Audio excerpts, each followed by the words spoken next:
Next question over here. Hi, yes. My name is Patrick. I'm a student at Centennial College. My question is, in Islam it says, Jesus Christ, peace be upon him, is not the Son of God. When we are all children of Allah and born of mother and father, for he is only born of a mother, why is he not the Son of God? Brother Patrick asked a very good question, a very important question. He said that why in Islam is Jesus Christ, peace be upon him, not considered as Son of God? When we all are children of God, he being born of a virgin woman, all the more reason should be. See brother, if you tell we are children of God, in that way I've got no problem at all. If you read the biblical language, if you say that we are children of God and Jesus is Son of God, in that context, meaning he is person who follows the commandment of God, most verily all the messengers of God, they are sons of God. But the problem is, if someone says he is not a normal son, but he is the begotten son, then there's a problem. Because if you read the Bible have got sons, the God has got sons by the tons.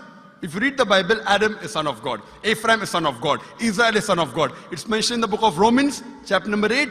All those who are led by the Spirit of God, they are sons of God. That means if you follow the commandment of God, you're a son of God. I've got no problem with that phrase at all. But today, that phrase has been misunderstood. You know, for example, if a young son asks me a question, I said, Beta, son, it's a very good question. He won't mind because I'm elderly, you know. But if I say that begotten son, that means I'm insinuating him. You know, maybe he'll punch me. Fine. So what do you realize? That using the phrase son of God, in the context that we are children of God, we have no problem. So in that context, all the human beings who follow the commandments of God can be called children of God. No problem. But what the Christian says, that no, Jesus Christ, peace, but it's not a normal son. And he quotes Gospel of John, chapter number 3, verse number 16. For God so loved the world that he gave his only begotten son. Whosoever believeth in him shall not die but have everlasting life. Correct, brother? So do you believe Jesus is the begotten son of God? I do. You believe, fine. Now this verse which I quoted, Gospel of John, chapter number 3, verse number 16, it's from King James Version.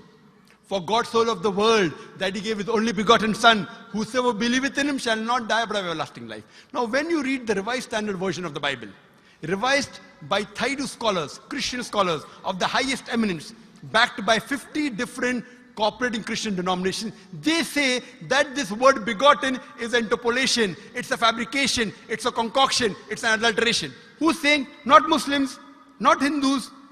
Thaidu Christian scholars of the highest eminence in the Revised Standard Version of the Bible, they say begotten is an interpolation. It's a fabrication, it's a concoction, and they're thrown out of the Bible. So if you say Jesus is Son of God, like Adam, like Ephraim, like Israel, I have no problem. The moment you say begotten, I want to ask you the question, what is the meaning of begotten? Brother, what is the meaning of begotten?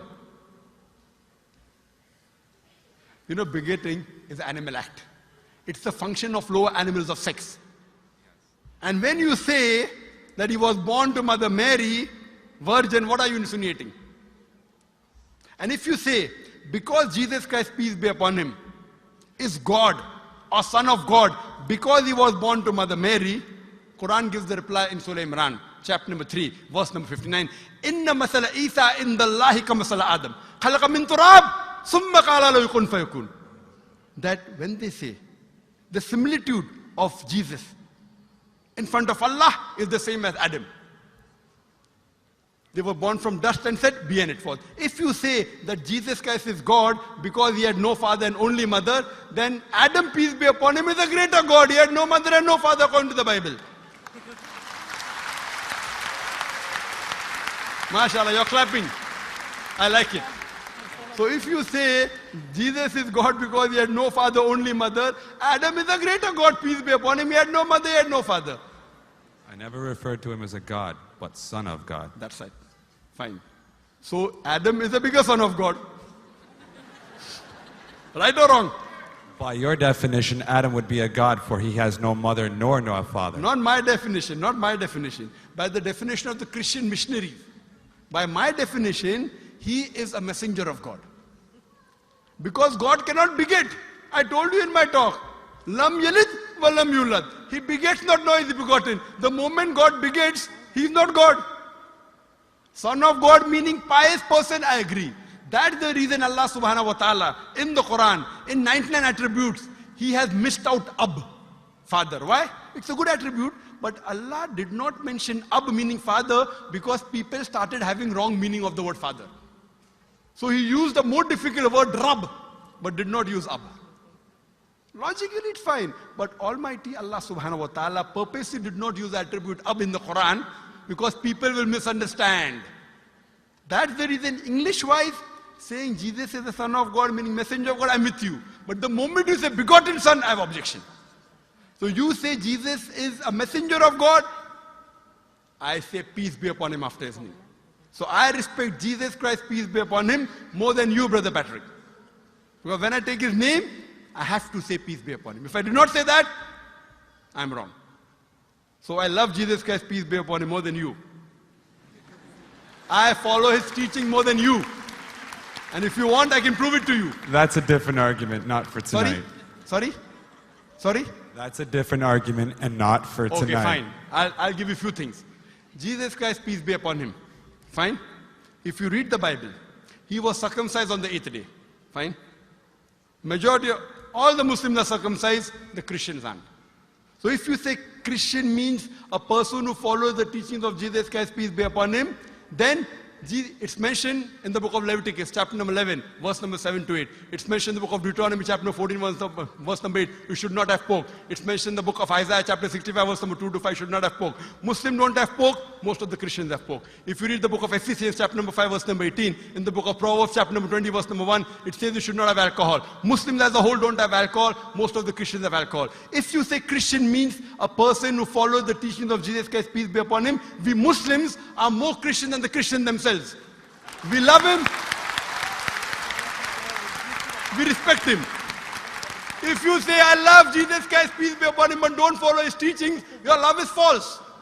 We, therefore, mashallah, I love Jesus Christ, peace be upon him, more than most of the Christians. Because I follow his teachings, I respect him, I revere him. And Jesus Christ also said, in the Gospel of John, chapter number 16, verse number 11 to 14, I have many things to say unto you, but ye cannot bear them now. For he, when the Spirit of truth shall come, he shall guide you unto all truth. He was talking about Prophet Muhammad to come. So Jesus Christ, peace be upon him, said, you have to believe in the last and final messenger, Prophet Muhammad sallallahu alaihi wasallam. So even that way I'm following Jesus Christ, peace be upon him. I believe in Prophet Muhammad. Do you believe in Prophet Muhammad as the messenger of God? I do. MashaAllah. Now you're more closer to... Allahu Akbar. Allahu Akbar. Now he wants to say the Shahada, and then we will move on saying Ashhadu an La ilaha